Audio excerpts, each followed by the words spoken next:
সুন্দর দৃষ্টি হল মনোজগতের এক উজ্জ্বল আলোকরশ্মি, যার মধ্যে মানুষ স্বর্গীয় উদ্যানের পথ খুঁজে পায়। মানুষ যদি মনের সৌন্দর্যগুলো ঢেলে সাজিয়ে তুলতে পারত, তাহলে পৃথিবী হতো মানুষের জন্য স্বর্গ বা জান্নাতের প্রতিচ্ছবি।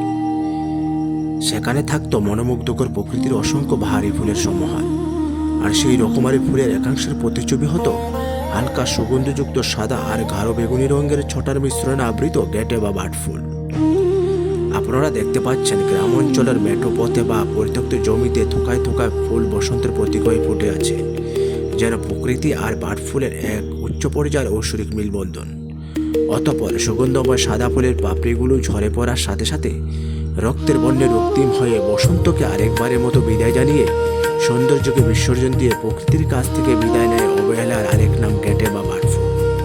মানুষ খুবই নির্মমভাবে এই গাছটিকে সর্বদাই প্রয়োজনের বাইরে অত্যাচার করে থাকে।